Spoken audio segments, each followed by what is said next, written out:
put your trust in us and we'll be champions.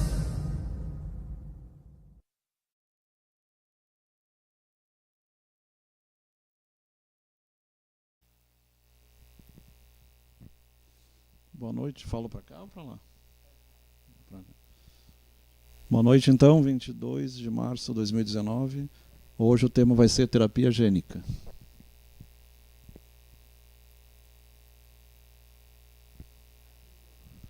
O que é a terapia gênica e quais são os benefícios? Lembrando que o gene é a mínima parte do cromossoma, né? Seria a parte que a cor de olhos, cor de cabelo, as características das pessoas. Físicas, né? Características assim. E como utilizar a engenharia genética em tratamento de doenças. Principalmente doenças causadas por variação de um gene apenas. Para doenças multigênicas já não teria essa possibilidade. Então ali mostra a célula ovo. Por que voltou? E mostra a introdução ali, seria a introdução do espermatozoide dentro do óvulo, por micromanipulação. É uma das técnicas para quem não pode ter filhos, mulheres que não podem ter filhos. Então, a terapia gênica é uma terapia que usa os genes para o tratamento de uma doença, principalmente as hereditárias, de pai para filho. Ele está sendo um sucesso, principalmente em problemas vasculares, está se usando bastante. Aquelas trombose, problemas de coração também. Há dois tipos de terapia genética. A germinal, quando é na célula germinativa, os gametas, óvulos, espermatozoides. E a somática, quando o gene é transferido em qualquer tipo de célula. E depois entra a questão da clonagem, que seria nas células somáticas também. Mas seriam as duas, na verdade, né? Então ali mostra os ratinhos, toda a pesquisa é feita primeiro com ratinhos, com cobaias, preás, geralmente preás, ratinhos, camundongos, para depois partir para a fase humana. Então por isso que leva 10, 15, 20 anos muitas vezes.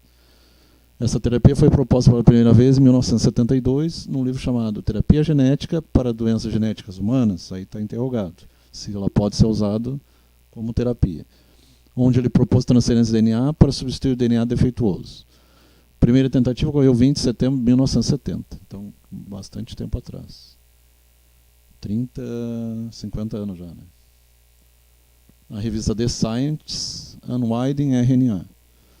Depois da aparição, houve a evolução. Percebeu-se que a possibilidade de tratar talassemia, que é uma doença das células vermelhas do sangue que provoca anemia, fibrose cística, doença do baço e das partes embaixo da pele, cistos, e alguns tipos de cancros ou cânceres. Em 2002, publicada a edição The Scientist, a doença falciforme, ou anemia falciforme, tratada com sucesso em ratos. Ainda não tem resultado em seres humanos, ainda não tem. Em 2007 foi feito um julgamento para o uso da terapia gênica.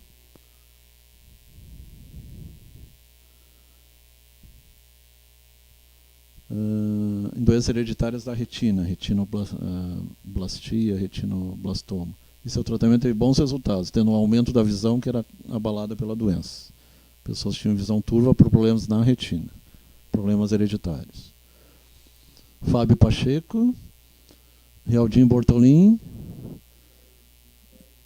Éder Márcia Bianca, Daniel Alves, Marcelo Canto e Janete Rodrigues. E Luzia Sartori.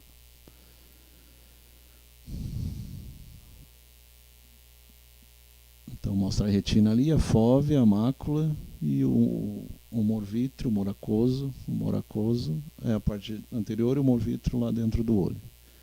E entre eles o cristalino. Em setembro de 2009, publicada a pesquisa da Universidade de Washington, conseguiram dar a visão tricromática, 3 cores, sendo que a evolução para o tratamento do daltonismo. Daltonismo é quando muitas vezes o verde pode parecer azul, ou o vermelho, o marrom, troca de cores. Então eles conseguiram as 3 cores básicas lá para o tratamento do daltonismo. Daltonismo vem em homenagem a Dalton, né? Que era um dos pesquisadores. Um físico, né? Da época lá do Einstein, não, do anterior ao Einstein. Então, o procedimento é lá da época do Newton. Ali tem algum vídeo ali ou era...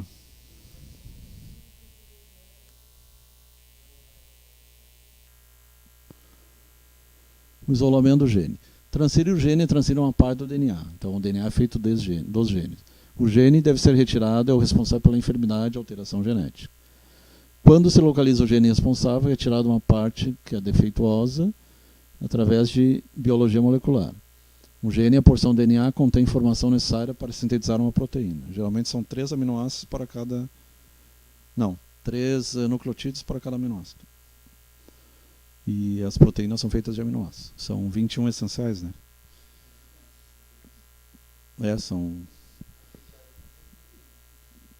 São kilodaltons, não lembro agora. Mais de 100, 150 muitas vezes, né? Aminoácidos.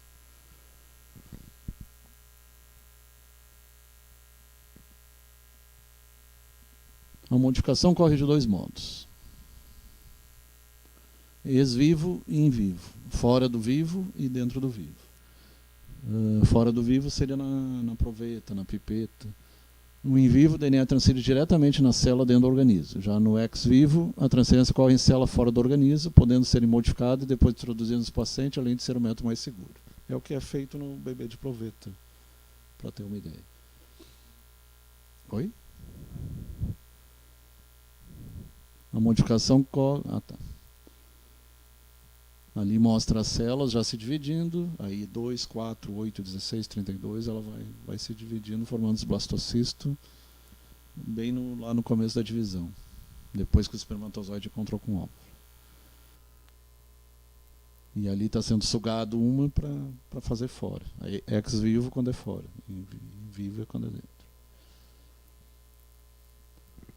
Então ali mostra a transferência e a transferência para dentro do periósteo do fêmur, que é o osso principal ali da perna, o osso mais forte que tem. E o mais longo também. O objetivo da transferência é fazer com que o gene produza grandes quantidades de proteínas para reparar o defeito genético. No método in vivo, prática geralmente é ineficaz. Por isso se aplica normalmente o método ex vivo. Todas elas usam vetores para transferir o DNA. Pode ser utilizado o vírus, pode ser utilizado uma bactéria para transferência. Vírus que não causem doenças, né? Vírus inócuos. As células alteradas, ali mostra um vírus, ex vivo, células alteradas, in vivo dentro do ser humano. No primeiro caso, os vetores são colocados diretamente numa célula do organismo. Já no segundo caso, desenvolvido células alteradas fora do organismo, por isso o termo transgênico, né? Para depois ser, ou geneticamente modificadas, OGMs, para depois serem colocadas no corpo. O vetor é uma molécula que contém o DNA normal para ser utilizado na terapia. Então, tu troca o DNA doente pelo DNA já saudável. Aquela parte do DNA, né? Que o DNA ele é tão enrolado dentro da célula que ele diz que poderia dar 3 voltas na Terra cada... E são 300 trilhões de células, né? Então, realmente a biologia é um negócio fantástico. Então, as questões éticas e religiosas. Qual a implicação disso no campo ético e religioso? A Igreja Católica, em certo período, não aceitava a terapia gênica, mas com a declaração do Papa João Paulo II, defendendo a ciência, mostrando novos ares, ela não discorda totalmente, apenas com o caso dos embriões.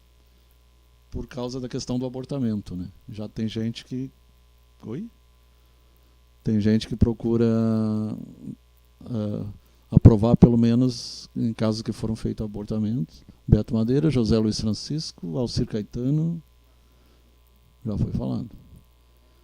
Janete Rodrigues e Sandra Martins. Jailson Alexandre, Cristina Justino, Lugero Boing e Heraldo Guimarães. Kátia Tenório Vaz. Rosiane Silva. A ciência pode purificar a religião, deixa eu ver o que ele diz ali, do erro e da superstição. Esse é um objetivo da ciência. A religião pode purificar a ciência da idolatria e do falso absolutismo. Cada um pode conduzir o outro para um mundo mais ampliado, mais amplo, onde possa haver florescer. Ambos possam florescer. Isso aí é após o Vaticano II, né, que foi como falado semana passada. Embora tenha gente contra, foi avanços que teve. O Papa Francisco também é a favor da ciência.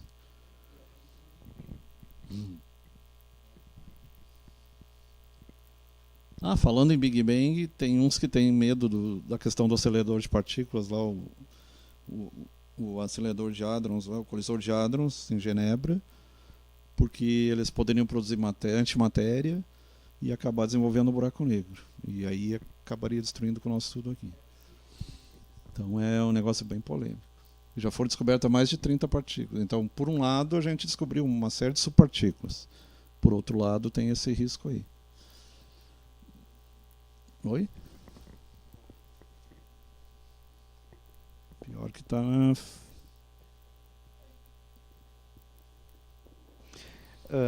Não é a primeira vez que tem. Boa noite, Flávio, né? Boa noite aos nossos ouvintes. Não é a primeira vez que tá tendo esse cuidado, né? Há um tempo atrás já foi proibida na Inglaterra fazer experiências com macacos, porque os cientistas ficaram com medo de que talvez isso pudesse, esses experimentos nos macacos, pudessem dar a eles a inteligência suficiente para eles passarem a raciocinar. E Sabe se tornarem humanos. O filme Planeta de Macaco, o Planeta dos Macacos? Basicamente aquilo. E por que esse medo? Porque, de fato... 98% semelhante ao nosso, né, o DNA. O macaco só tem 2 cromossomos a mais que o ser humano. A diferença é mínima. Então, para isso ali evoluir e dar alguma coisa que fuja do controle, é perigoso.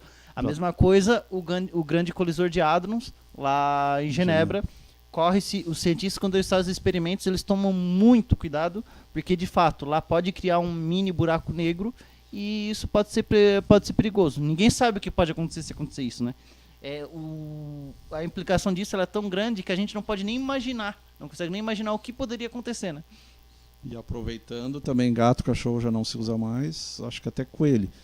Para algumas alergias e vacina ainda se usa coelho, mas está se abandonando. Hoje, o que eu sei que eles usam ainda é o cavalo. Eles usam para desenvolver antiveneno.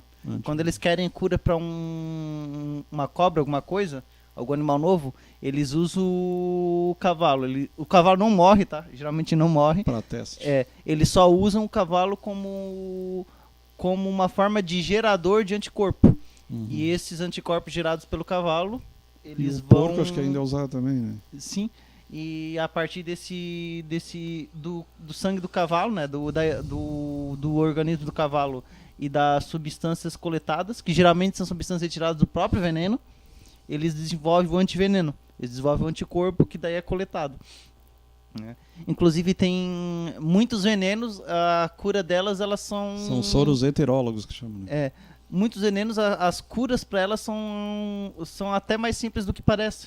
Por exemplo, a vespa do mar, ela é a água-viva mais venenosa do mundo, considerada um dos animais venenosos do mundo. E, teoricamente, a gente imagina que, sendo o animal mais venenoso do mundo, o mínimo contato é morte certa. Só que tem uma forma de se livrar do veneno dela, ácido acético, vinagre. Teve um caso de uma... água-viva? Teve um caso de uma menina, ela foi atacada por uma dessa vespa do mar. Até hoje já ficou com as marcas dos tentáculos no alto dela. Só que porque ela não morreu? Porque teve um vizinho lá que ele viu, um cara que morava nas redondezas, ele viu que ela foi atacada por aquilo, ele foi correndo e jogou vinagre nela. O que aconteceu? Aquilo neutralizou o veneno. Então a menina ela teve contato com um animal que muitas vezes é considerado o animal mais venenoso do mundo e sobreviveu por conta do vinagre, que é algo deveras simples, né? Só que ainda não tem um soro oficial. É o que se usa na beira do mar, né? Quando é queimadura. Sim. E é da Austrália, né? Pra variar, onde tem muitos animais venenosos. Né? Então, o DNA é nosso código de vida. É o que nos faz ser quem nós somos. Na verdade, todos têm DNA, né? Seja vegetal, animal ou homem. Faz nós sermos altos ou baixos, pele oleosa ou seca, cabelo negro ou cabelo loiro, branco, negro e assim vai. Outras características vêm desde os nossos tataravós. Quando é de avó para neto, é dito herança recessiva, e quando é de pai para filho, é dominante. A questão de mexer nesse código de vida levanta questões tanto éticas quanto religiosas. Lembrando que o A grande é o dominante e o A pequeno é o recessivo. Para quem lembrar lá da genética, das aulas de genética.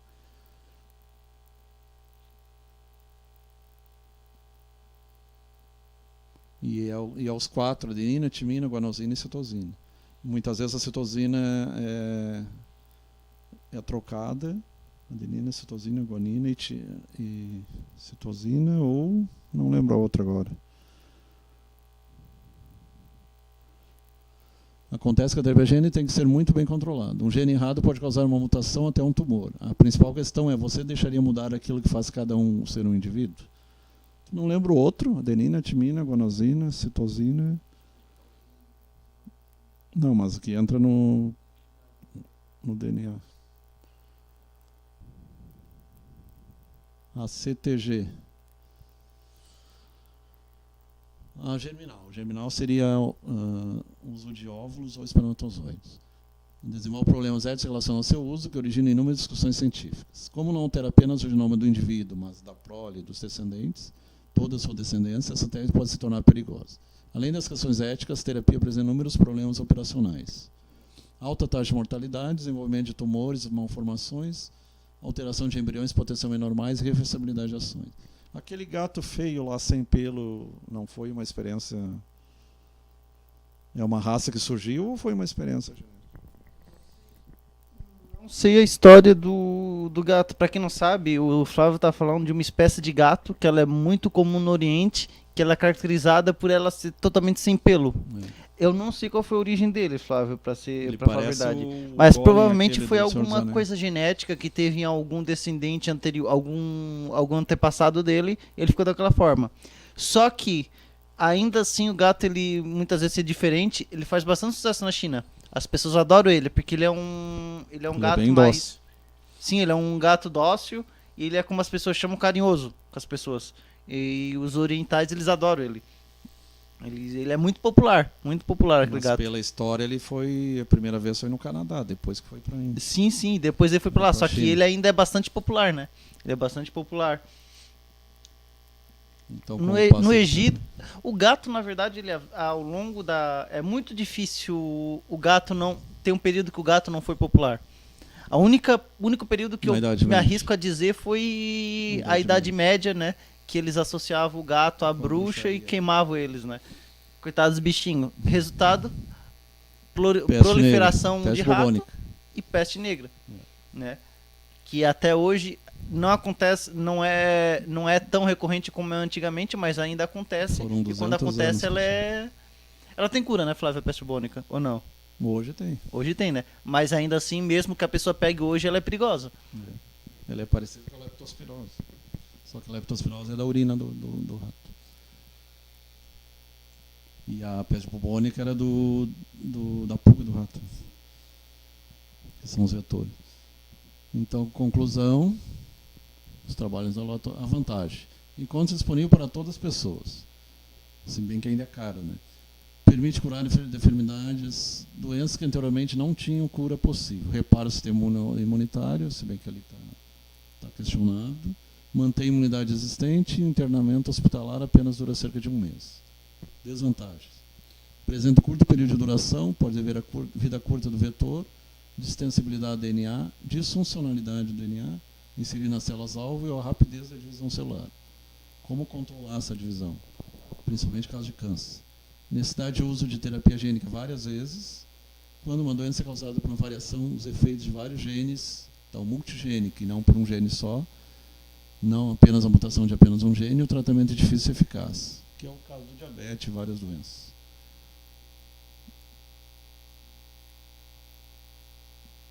E pode induzir um tumor se o DNA for introduzido no gene.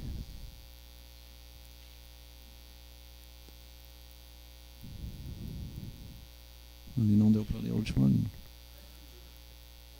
No gene. Ah, tá. Então, considerações. A ideia da terapia gênica é nova ainda, mas se mostra forte. Então, ainda há muito o que melhorar a segurança e os resultados. Ainda não é a cura milagrosa, houve alguns casos que acabou desenvolvendo tumores para todas as doenças, ou para a morte, mas ela tem um grande potencial de curar várias doenças. Para ainda é o começo. Isso ainda é o começo. Acho que essa aí é a última. Então, para problemas vasculares periféricos, problemas de coração, já está se usando bastante. SATIC, Educação e Tecnologia. É a SATIC daqui?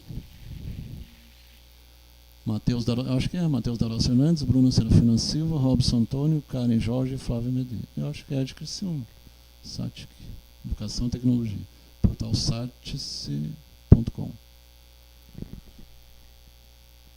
Então, hoje foi bem curtinho, é uma coisa bem moderna, mas ainda é caro, precisa mais testes, mais desenvolvimentos, mais estudos. É promissor. Doenças de um gene só. Agora, diabetes não vai resolver. Alzheimer, Parkinson também é mais complicado, porque não é apenas um gene, já foram descobertos vários genes. Uhum. E é tipo o selênio para Alzheimer, né? Ele está sendo utilizado, mas ainda não tem uma terapia extensiva, um tratamento extensivo que cure de fato o Alzheimer pelo selênio. Ou tem? Eu acho que não, né, ainda, né? Eu não li nada a respeito. Assim. Eu sei que ele tudo o alumínio indica, parece que é um dos vilões. Por isso que não se recomenda panela de alumínio. Tudo indica que a cura para o mal de Alzheimer está no selênio. É uma das curas, pelo menos, mas ele ainda não tá operante. É interessante o multivitamínico que tem selênio, né? Sim, o Um selênio. David, da vida. Inclusive, eu vi uma vez um artigo na área de bioquímica. O selênio ele é antioxidante, junto com cromo, com manganês. Um artigo na área da bioquímica sobre a castanha do Pará, que ela tem muito selênio. Ele estava usando no tratamento de avelã, castanha do Pará, né? nozes, as castanhas em geral, né? Sim. E não se fala muito, né? Nem na escola se fala muito do selênio. A gente sabe que ele existe, que ele é importante, mas ninguém sabe a certo o que ele pode fazer, né? Então tá. Boa noite a todos.